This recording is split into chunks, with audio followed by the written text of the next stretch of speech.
ہیں ایک human psychology کی اور ویکنس کے بارے میں. ویکنس کہہ دیں یا بینیفٹ کہہ دیں کہ انسان ہمیشہ مشکل میں زیادہ نصیحت قبول کرتا ہے بنسبت اس کے کہ وہ اچھے حالات میں نصیحت کو قبول کرے. کیا واقعی ایسا ہے؟ قرآن پاک اس کے بارے میں کیا کہتا ہے؟ آل عمران کی آیت نمبر 130 میں اللہ تعالیٰ فرماتے ہیں اے لوگو جو ایمان لائے ہو تم سود نہ کھاؤ بڑھ چڑھ کر، واتقوا اللہ، اللہ کا تقوی اختیار کرو، لعلکم تفلحون، تاکہ تم کامیاب ہو سکو. اچھا اب یہ آیتیں کہاں پر نازل ہو رہی ہیں؟ یہ آیتیں غزوہ احد کے موقع پر نازل ہو رہی ہیں. ایک لمحے کے لیے آپ سوچیں کہ غزوہ احد ہے، مسلمانوں کے اتنے زیادہ جو شہداء ہیں وہ ایک طرف ہیں، زخمی ایک طرف ہیں، اس میں اللہ تعالیٰ سارا کچھ بتاتے ہوئے یہ سود کی آیتوں والی بات کہاں سے آ گئی؟ سود کے بارے میں اللہ تعالیٰ کیوں ہمیں گائیڈ کر رہے ہیں؟ یہاں پر کیا چیز سمجھائی جا رہی ہے؟ یاد رکھیں یہاں پر اللہ تعالیٰ نے سود کی بات کر کے مین ریزن سامنے رکھ رہے ہیں. جنگ کے موقع پر اللہ تعالیٰ کہہ رہے ہیں سود چھوڑ دو. کیوں؟ کیونکہ یاد رکھیں ہمیشہ تکلیف اور مشکل کے وقت میں انسان نصیحت سب سے زیادہ قبول کرتا ہے. یہ انسان کی نفسیات ہے. اور پھر دوسری بات کیا کہ جنگ احد میں انسان کی صحابہ کرام کی ناکامی کی جو زیادہ وجہ تھی نا وہ مال کی محبت ہی تھی. کیسے تھی کہ جب مسلمانوں نے جنگ جیت لی، ایک درہ تھا یعنی کہ دو پہاڑوں کے بیچ میں گیپ تھا. اللہ کے نبی نے وہاں پر 50 جو تھے تیر انداز مقرر کیے تھے، ان کو کہا تھا کہ کچھ بھی ہو جائے نا آپ نے یہ درہ چھوڑ کر ادھر نہیں آنا.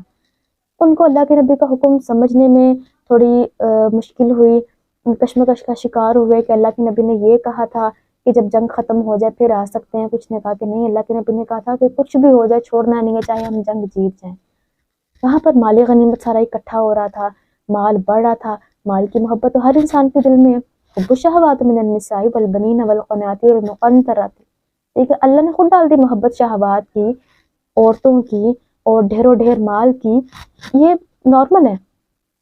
تو لیکن یہ ہے کہ کچھ حالات اور وقت ایسے ہوتے ہیں کہ جہاں پہ انسان کو کنٹرول کرنا پڑتا ہے. یہ ایسا ہی موقع تھا. تو اس میں پھر کیا چیز سامنے آئی جب انہوں نے وہ درہ چھوڑ دیا، حالانکہ آپس میں ان کے کشمکش ہوئی، بحث ہوئی کہ نہیں چھوڑنا چاہیے کہ نہیں چھوڑنا چاہیے. آہستہ آہستہ کر کے سارے چلے گئے، صرف ایک صحابی وہاں پر رہے اور انہوں نے پھر دوبارہ اسی درے سے حملہ کر کے مسلمانوں کی جیتی ہوئی جنگ میں ان کو ہرا دیا. تو یہاں پر کیا چیز سامنے آئی کہ انسان جو ہے جب مشکل حالات آئیں تو انسان کو گائیڈ کریں، ٹھیک. اور دوسری یہ چیز کہ آپ دیکھیں گے کہ جب یہ آیتیں آپ پڑھیں گے نا سورۃ آل عمران کی، ربا کی بات کر کے نا دوبارہ بات کو پھر پھیر دیا کسی اور رخ کی طرف.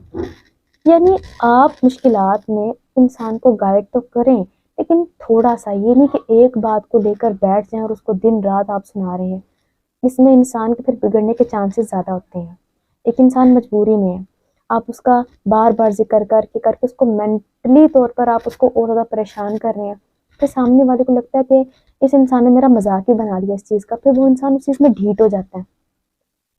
تو یہاں پر کبھی آپ آیتوں کا توازن دیکھیں تو آپ کے سامنے یہ بات آئے.